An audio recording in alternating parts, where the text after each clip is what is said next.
Sri Kuberan TV நேயர்களுக்கு அடியேன் உங்கள் சிவயோகி சிவசக்திமான் சுவாமிகள் வணக்கத்தை தெரிவித்துக் கொள்கிறேன்.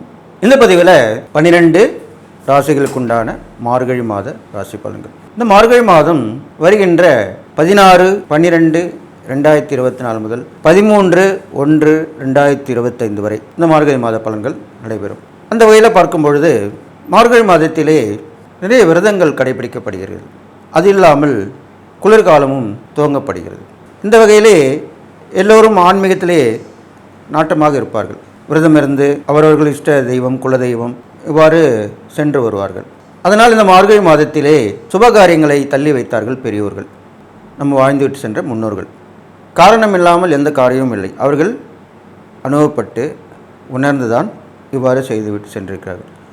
அந்த வகையிலே இப்போ இந்த மார்கழி மாதம் பொதுவான பலன்கள் என்ன என்றதை முதலில் பார்ப்போம். இந்த மார்கழி மாதத்துடைய பொது பலன்கள் பார்க்கும்பொழுது ரிஷபராசியிலே குரு வீற்றிருக்கிறார், கடகராசியிலே செவ்வாய் இருக்கிறார், கன்னியிலே கேது, விருச்சிகத்திலே சூரியன், அவர் தனு ராசிக்கு வரவிக்கிறார். அப்பொழுதுதான் மார்கழி மாதம் துவங்குகிறது.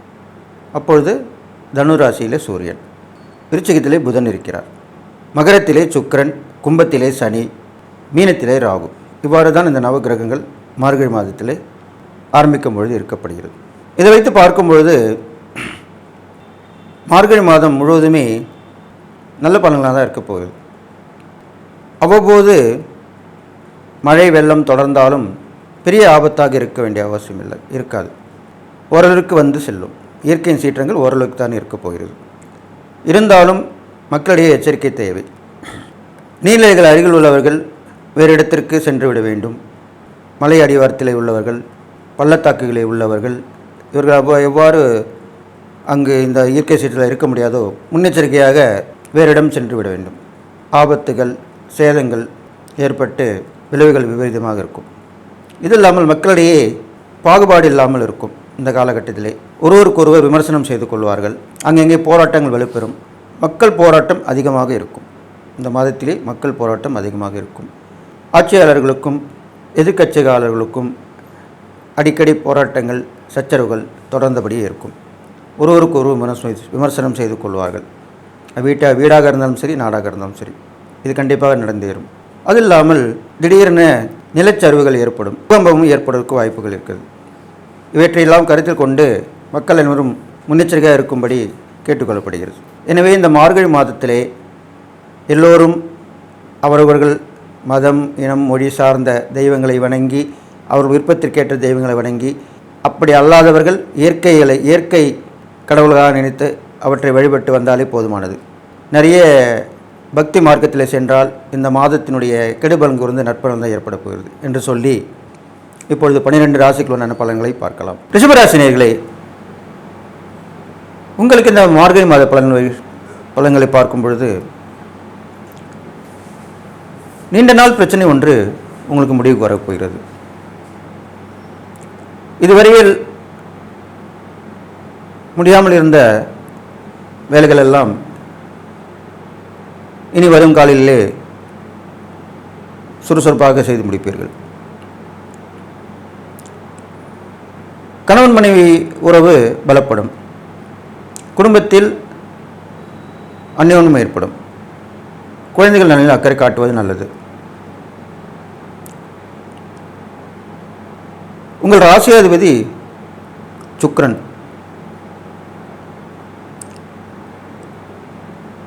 அவர் மகரத்தில் இருக்கிறார். மகரத்திலிருந்து கடகத்தை பார்க்கிறார்,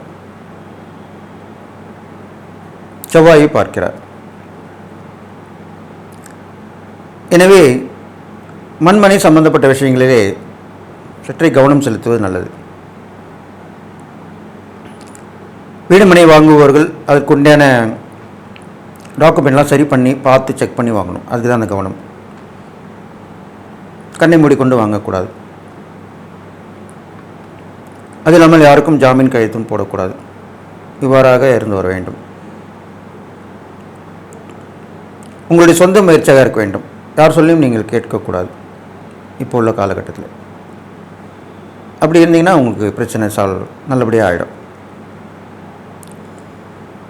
மனைவி உறவு நல்ல ஒரு உதவிகரமாக இருப்பாங்க. பயணங்களுக்கு நல்ல பலன் கிடைக்கும். வெளிநாட்டு தொடர்பு கிடைக்கும். அரசியல் சினிமாவில் உள்ளவங்களுக்கு நல்ல வாய்ப்புகள் கிடைக்கும். முக்கிய பொறுப்புகள் வந்து சேரும் அரசியல் இருப்பவர்களுக்கு.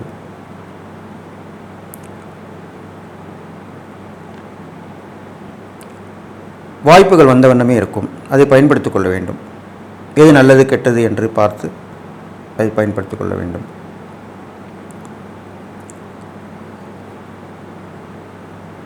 திடீர் அதிர்ஷ்டங்கள் லாபங்கள் ஏற்பட்டு கொண்டே இருக்கும். போட்டி பந்தயங்களை கலந்து கொள்ளலாம்.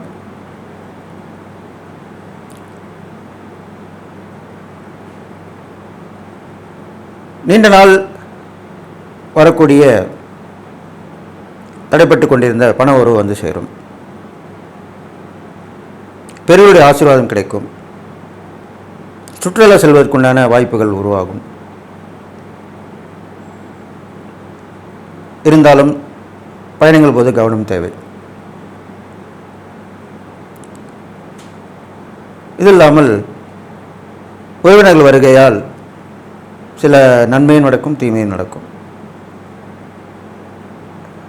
எது எப்படி இருப்பினும் கவனமாக இருந்து செயல்படுவது நல்லது.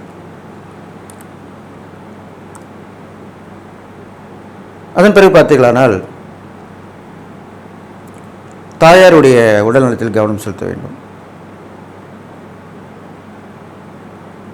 புத்திரபத்திரி வகையிலே மேன்மை ஏற்படும். நல்ல படிப்பு வளர்ச்சிகள் எல்லாம் தெரியும், கண்முன்னே தெரியும்.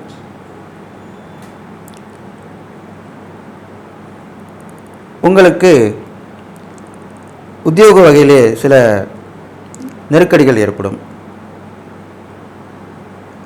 அதற்கு கவனமாக இருந்து செயல்பட வேண்டும்.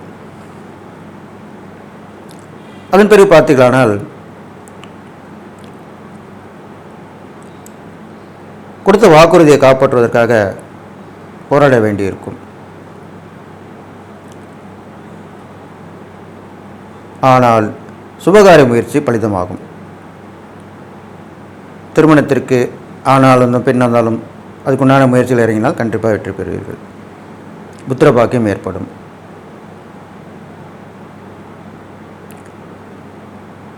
நிறைய விசேஷங்களை கலந்து கொள்வீர்கள். வெளிவட்டார பழக்கங்கள் மூலம் நல்லது நடக்கும். அக்கம் பக்கத்தார் ஆதரவு கொடுப்பர். இதெல்லாம் நடக்கும். நீங்கள் செய்யக்கூடிய எரிப்பறிகாரம் பார்க்கும் பொழுது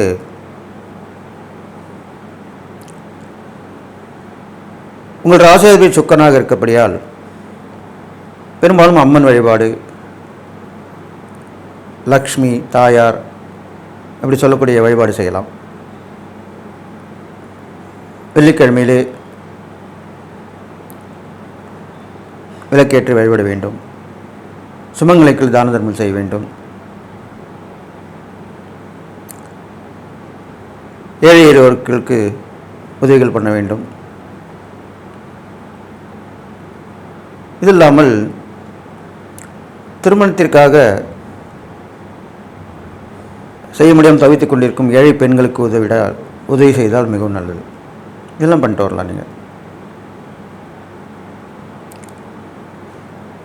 இதுக்கப்புறம் பார்த்திங்கன்னா உங்களுக்கு இந்த மாத முடிவிலே ஒரு சுபகாரிய நடந்தேறும்.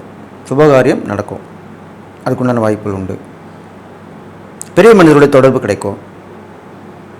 பிரபலமாக பேசக்கூடிய நிலைமையிலே ஒரு வாய்ப்பு கிடைத்து உங்களுக்கு அது சாத்தியமாகும். இதெல்லாம் இந்த ரிஷபராசிக்காரர்களுக்கு இந்த மார்கழி மாதத்தில் நடக்கக்கூடிய பலன்களாக சொல்லப்பட்டிருக்கு. பெரும்பாலும் வள்ளி தெய்வான் கூடிய முருகப்பெருமானை வணங்கி வருவது நல்லது. நீர்நிலை அருகில் உள்ள தெய்வங்களை வணங்கி வழிபட வேண்டியது நல்லது.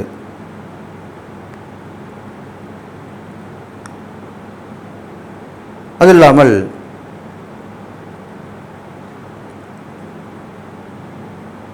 மௌன விரதம் இருப்பதும் நல்லதாக சொல்லப்படுகிறது.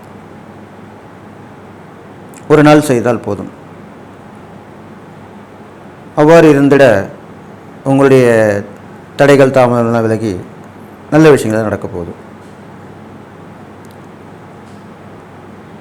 தான தர்ம வகையில் பார்க்கும்போது குழந்தைகளுக்கு